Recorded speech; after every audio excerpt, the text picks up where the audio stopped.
Friends, welcome to my YouTube channel.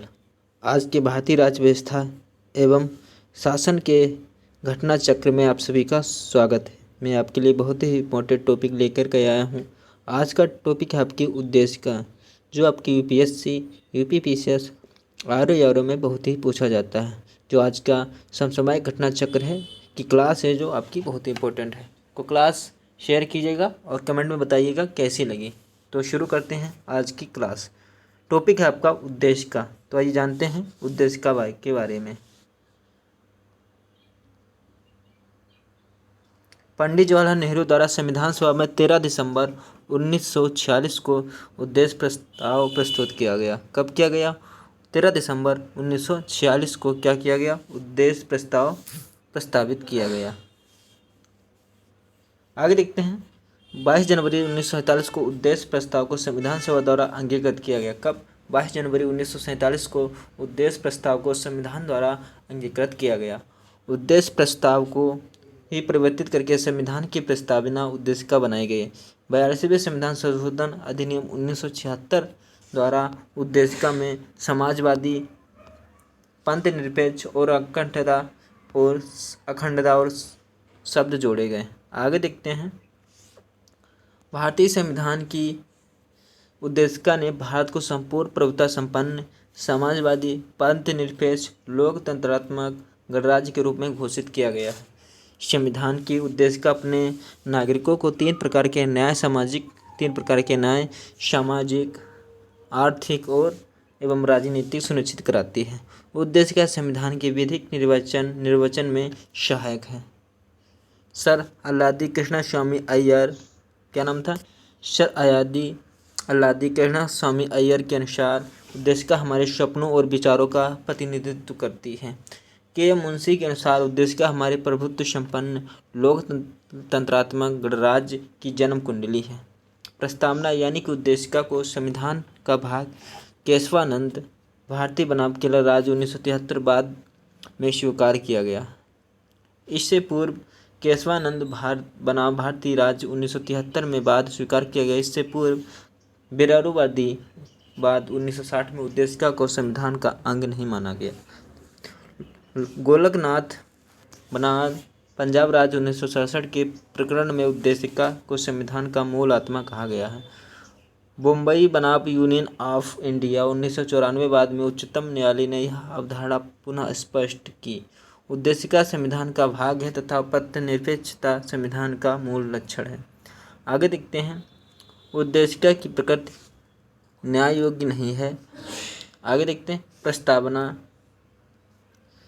प्रस्तावना में विचार अभिव्यक्ति क्या होता है? प्रस्तावना में विचार होती है, अभिव्यक्ति विश्वास, धर्म और उपासना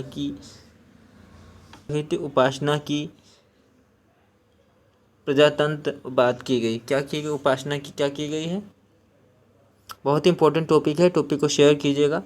थोड़ी टेक्निकल दिक्कत आ रही है, उसको अब ठीक कर ली गई है। आगे देखते हैं। स्वतंत्रता की बात की गई है। इसमें प्रतिष्ठा और अवसर की समता उल्लिखित है। प्रस्तावना को संविधान की आत्मा कहा जाता है। B.R. अम्बेडकर ने संवैधानिक उपचारों के अधिकार को संविधान की आत्मा और हृदय माना है। के मुंशी ने उद्देशिका को राजनीतिक जन्मपत्री कहा है। सुभाष कश्यप ने कहा है कि संविधान शरीर है तो प्रस्तावना उसकी आत्मा। प्रस्तावना आधारशिला है तो संविधान उस पर खड़ी अट्टालिका। B.R. अम्बेडकर ने संविधान को एक पवित्र दस्तावेज कहा है। क्या कहा है? पवित्र दस्तावेज कहा गया। उद्देशिका टॉपिक से रिलेटेड क्वेश्चन है जो आपके पेपर बहुत ही पूछे जाते हैं। इन क्वेश्चनों पर गौर करते हैं। आइए देखते हैं।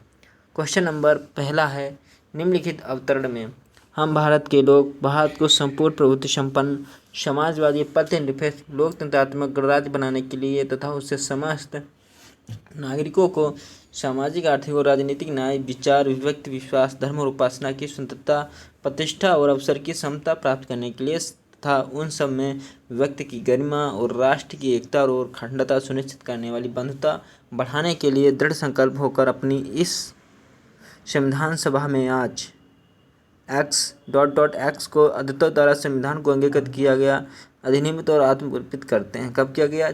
26 नवंबर 1949 को किया गया। यह IAS प्री में प्रश्न पूछा गया था। दूसरा आपका प्रश्न है, बहुत इंपॉर्टेंट है प्रश्न वो भी आपका। दूसरा प्रश्न है आपका यहाँ पर, भारतीय गणतंत्र की 26/1/1950 को सही संवैधानिक वस्तुस्थिति क्या थी? आपका यहाँ पे शीर्ष गणराज्य, यहाँ पे दूसरे का आंसर आ जाएगा आपका शी। संपूर्ण प्रभुत्व संपन्न लोकतंत्रात्मक गणराज्य यहाँ पर आंसर हो जाएगी। ये भी आपके यूपी मेंस में प्रश्न पूछा गया है। क्वेश्चन नंबर आपका तीसरा, 26 जनवरी 1950 को भारत की वास्तविक संवैधानिक स्थिति क्या थी? तो आपको बताना है 26 जनवरी 1950 को भारत की वास्तविक संवैधानिक स्थिति क्या थी? इसका आंसर हो जाएगा बी, संपूर्ण प्रभुत्व संपन्न लोकतंत्रात्मक गणराज्य थी। ये भी IAS प्री में आपका प्रश्न पूछा गया। क्वेश्चन नंबर आपका 4, भारतीय संविधान के निर्माताओं का मत निम्नलिखित में से किसमें प्रतिबिंबित होता है? तो किसमें होता है? उद्देशिका में भारतीय संविधान के निर्माताओं का मत होता है, प्रतिबिंबित होता है किसमें? उद्देशिका में। आगे देखते हैं प्रश्न नंबर आपका 5, भारत के संविधान की प्रस्तावना कितने प्रकार के न्याय, स्वतंत्रता, समानता, प्रभुत्व तत्व का उसी क्रम में उल्लेख किया गया है? तो आपका हो जाएगा ए 3, 5, 2, 1। इसमें किया गया न्याय 3 है, स्वतंत्रता आपकी 5 है, समानता आपकी 2 है और भारतत्व की 1 है, आपको यहाँ पे बताया गया है। आगे देखते हैं, प्रस्तावना के सिलसिले में निम्नलिखित में से कौन सा क्रम सही है? आपको बताना है। हम भारत के लोग वाली वहाँ पर पढ़ेंगे और GPPSC में पूछा गया क्या है? सार्वभौम संता संपन्न समाजवादी पथनिरपेक्ष लोकतंत्र गणराज्य गणतंत्र, इस टाइप से दिया गया है आपका। तो आज का टॉपिक यहीं पे समाप्त होता है। अगली क्लास में आपके लिए जल्द ही लेकर के आऊँगा। तब तक के लिए जय हिंद।